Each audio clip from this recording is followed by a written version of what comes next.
running again on part 3 of the Need for Support group, and wanted to become personal at this point and also ask you your own experiences as well. Have you ever noticed, if you're a prayerful person, that you're troubled about yourself, or you're troubled about another person, or you're troubled about your circumstances, worried about your future, or troubled about the way you've been in the past, and God's attitudes, and that you make the decision to go to God in prayer and to ask God's opinion about it? And have you had the experience that if you're, for instance, down on yourself, you're depressed, you feel that you're failing and you're ashamed of it, that when you go into prayer and you offer it to God, and if you say to God, "Let me see myself only from you," a very important prayer, and suddenly it's like a weight is lifted off your shoulder.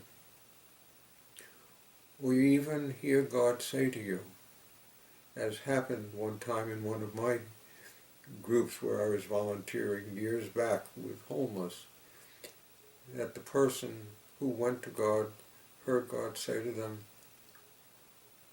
"Whoever taught you that?" What a supportive statement to a person who is down on himself with history of abusive drinking and afraid to go to God, and when he goes to God, God says, "Whoever taught you that?" Indicating that this is not God's view of him.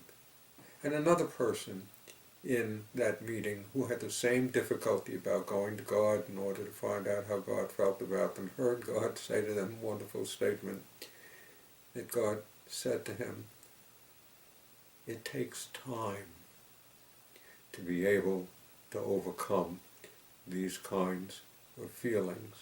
Two wonderful, supportive statements.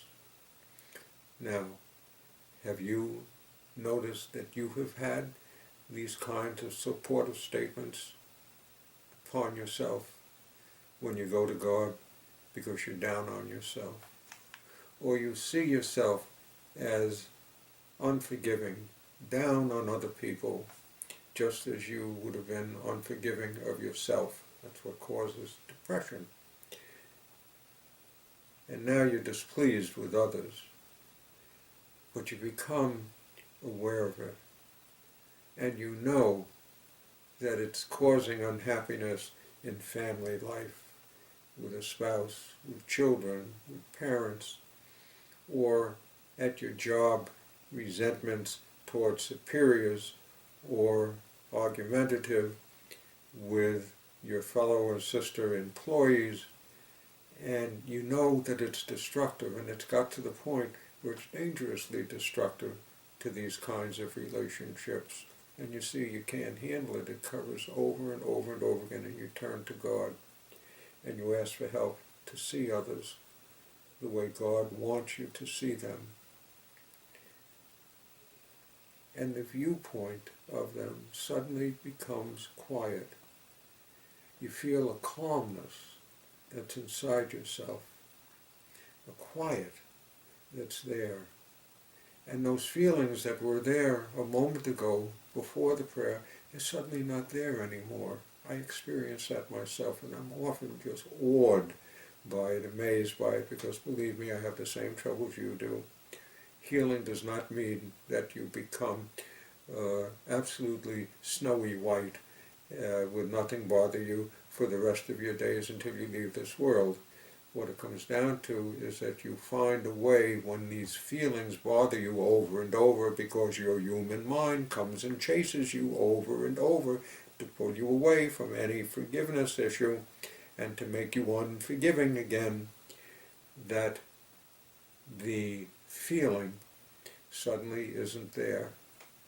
And you get the feeling of just being able to accept where they are, or a statement from God pointing out to you what needs to be said to them.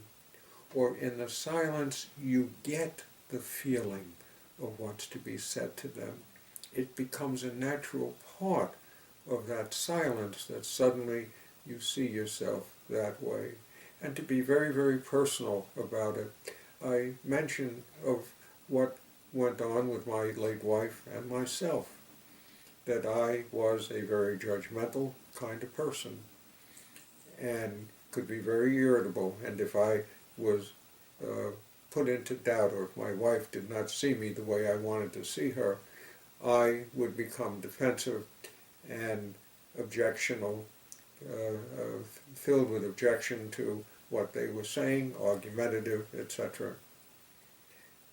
She, in a way, was my support group, because I became aware of this painful way of reacting, not only with her, but to other people in my healing path.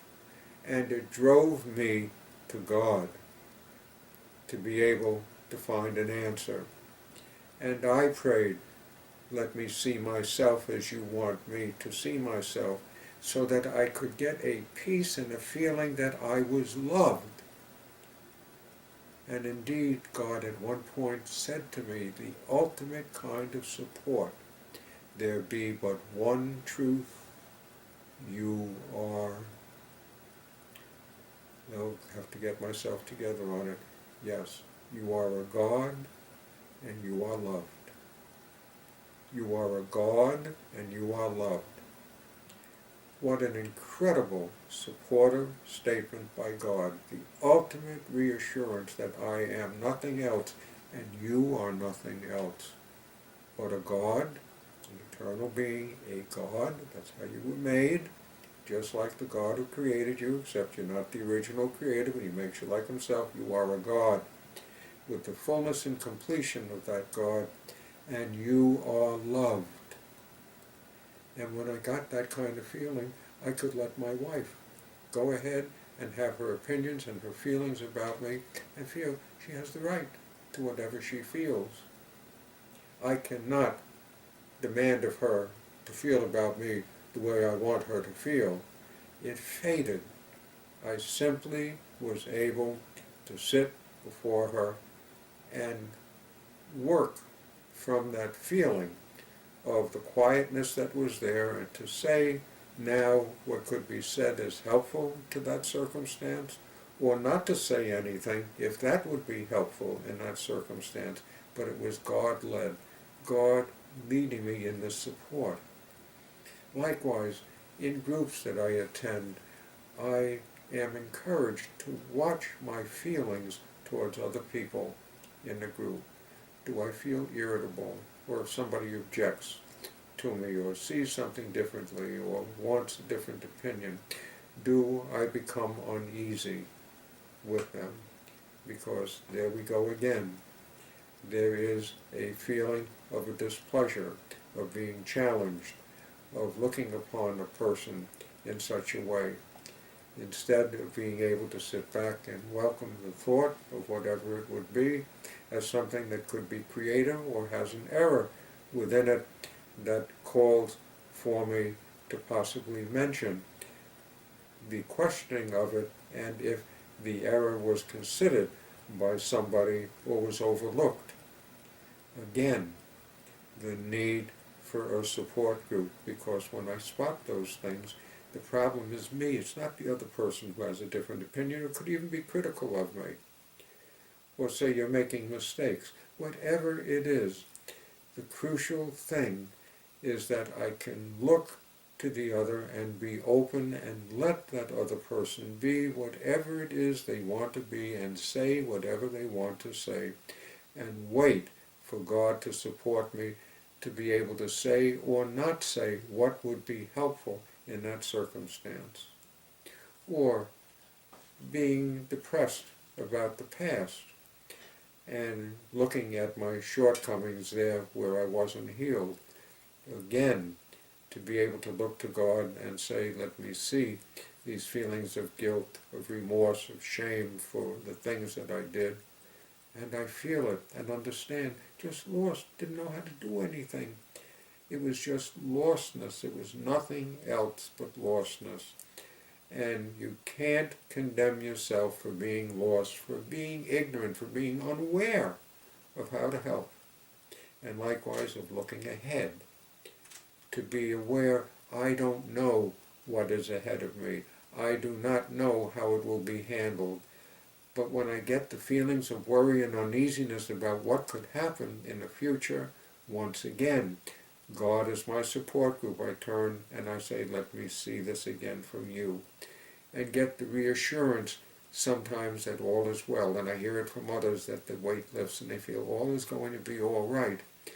And I feel, of course it has to be all right, because God knows everything that's going to happen to me in the future and knows how to handle it so that it is best for me, what to do with it, and best through me to help others on how to do with it. Now, is this all making sense to you about this support group? Well, in the final chapter on this, we're going to talk about how to be able to look upon it.